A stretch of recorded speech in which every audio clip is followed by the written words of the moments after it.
Hey, this is Notser, and this is the Tier 7 Soviet destroyer, Kiev.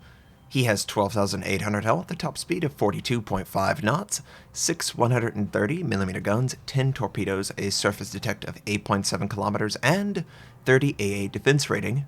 For my modules, reduced crit chance on main armament, improved aiming accuracy, reduced crit chance on propulsion, faster rudder shift. For my commander, priority target, last stand, basic firing training, and advanced firing training. We are on the map, Land of Fire, and this is sort of my last hurrah of the Tier 7 Kiev. For those who don't know, in about a week's time, this same ship will appear at Tier 8. And it doesn't really need a lot of changes. I mean, going to Tier 8 is going to provide you with concealment, of course. That's great. Also, they're going to give you more health. But in general, they're not changing anything about it. The turrets already traverse very quickly. It's got a great rate of fire. It is a terror. Global buffs will be improving it. I don't know why they didn't do anything. You'll see. You'll see this game. So, I went over to Sea Point, and I noticed that there was only one destroyer on the enemy team. So what I decided is, there's a 1 in 3 chance that the enemy destroyer is going to be on this flank. If he is, then I will pull back. But if he is not, it's a free take. I would not aggressively go towards this point in a Soviet destroyer like the Kiev unless I knew the numbers were on my side for the destroyers. And you can see already, we already racked up 20,000.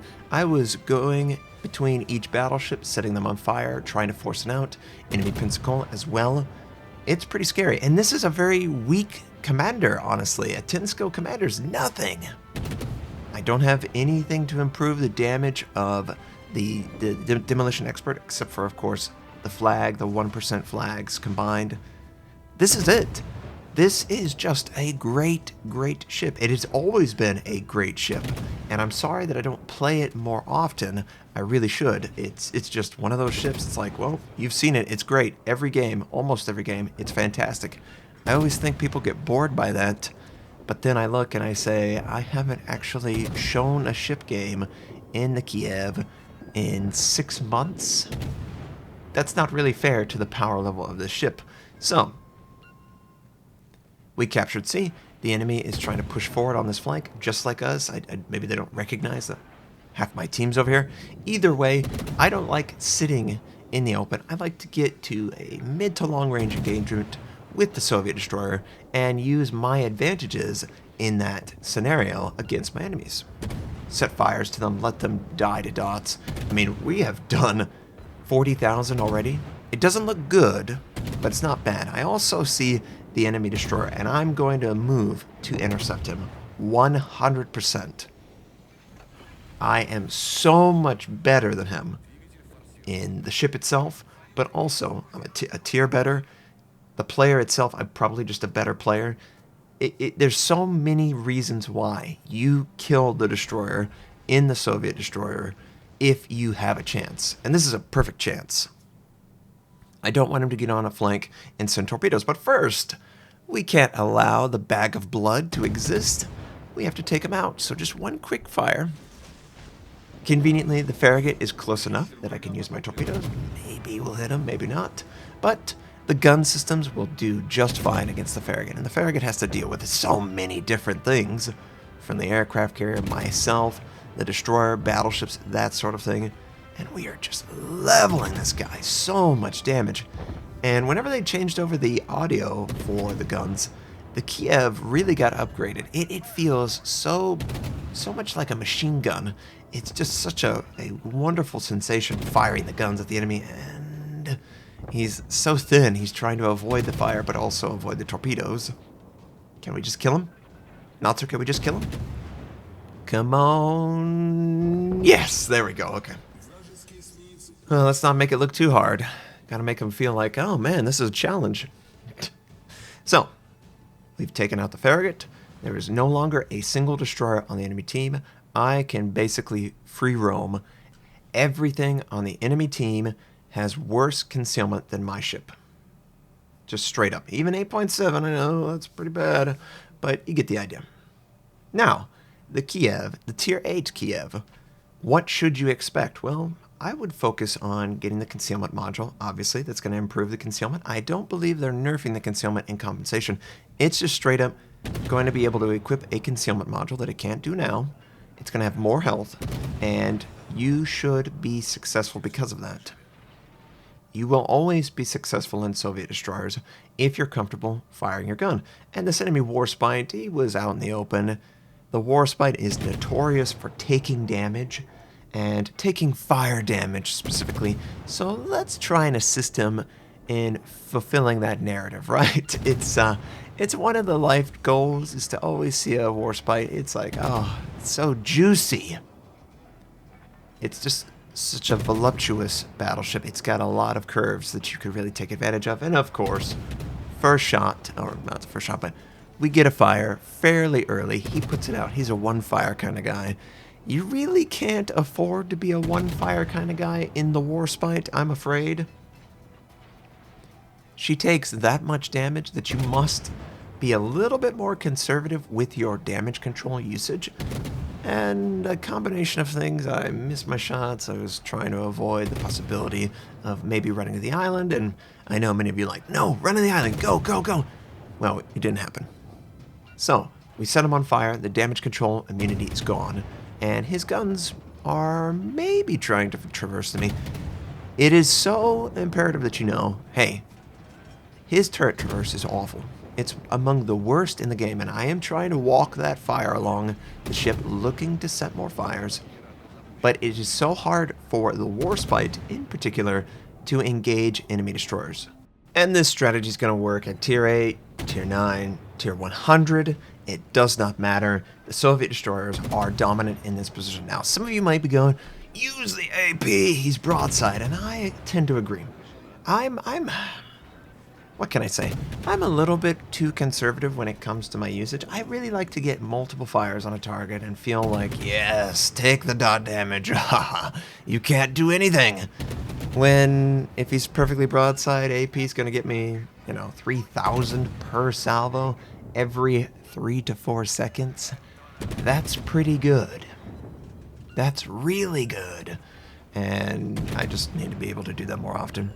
Friendly is able to torpedo him, and we should be able to finish him off. I don't know if he's immune to the torpedo, but it doesn't look like the dot is actually harming him from the torpedo, so maybe it didn't get him.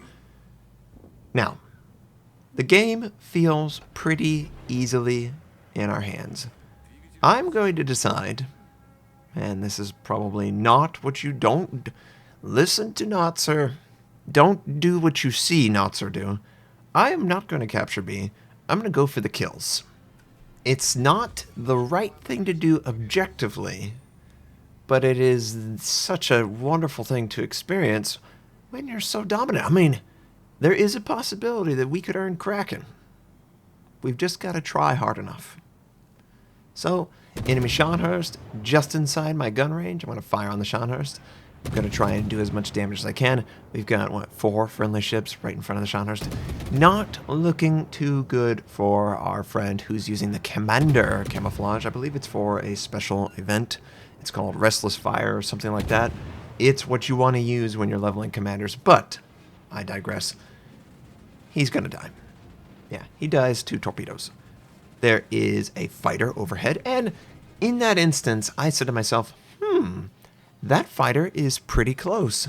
That would tell me that the enemy aircraft carrier is probably on this flank. You might not believe that, but it's just too convenient the way the fighter was flying. But that's not...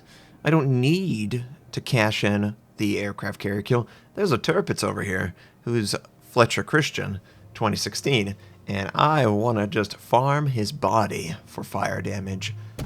If there's an aircraft carrier, then we'll benefit. And look at who we've got over just north of us. And I took note of the mini-map. Yep, and then you do a quick check. Oh, yeah. Oh, see how the narrative, it works out when you say these things.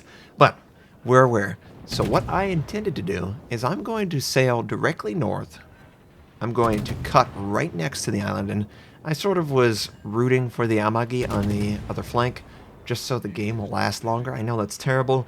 I know I shouldn't be admitting that I do that, but I like to succeed personally, as long as the game is locked up for my team, I just want to farm damage, farm kills, that sort of thing.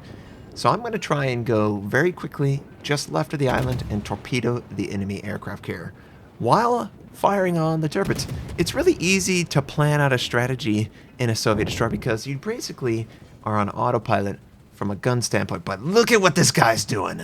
I don't understand. How would I die? Would I die quicker to a single destroyer, possibly missing his torpedoes, or should I sail out front of 4 enemy ships plus the aircraft carrier stuff? They always choose not me, and it's so frustrating. So I had to do a quick whoop, I had to do a quick juke to avoid the island and come in on the right side instead of the left, and he's just taking massive damage. The reason I'm not going to fire my gun is I want the kill.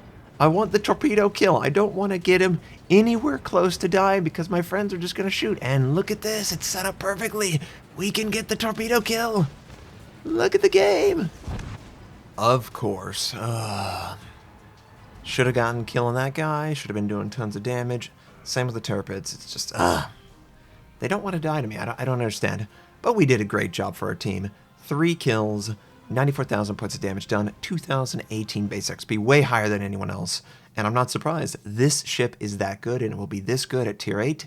Be excited. I hope everyone enjoyed seeing this last Tier 7 version of the Kiev. The next time you see this, probably next week, it's going to be Tier 8, and we're going to be enjoying it. I hope you have a fantastic day, and I'll catch you next time.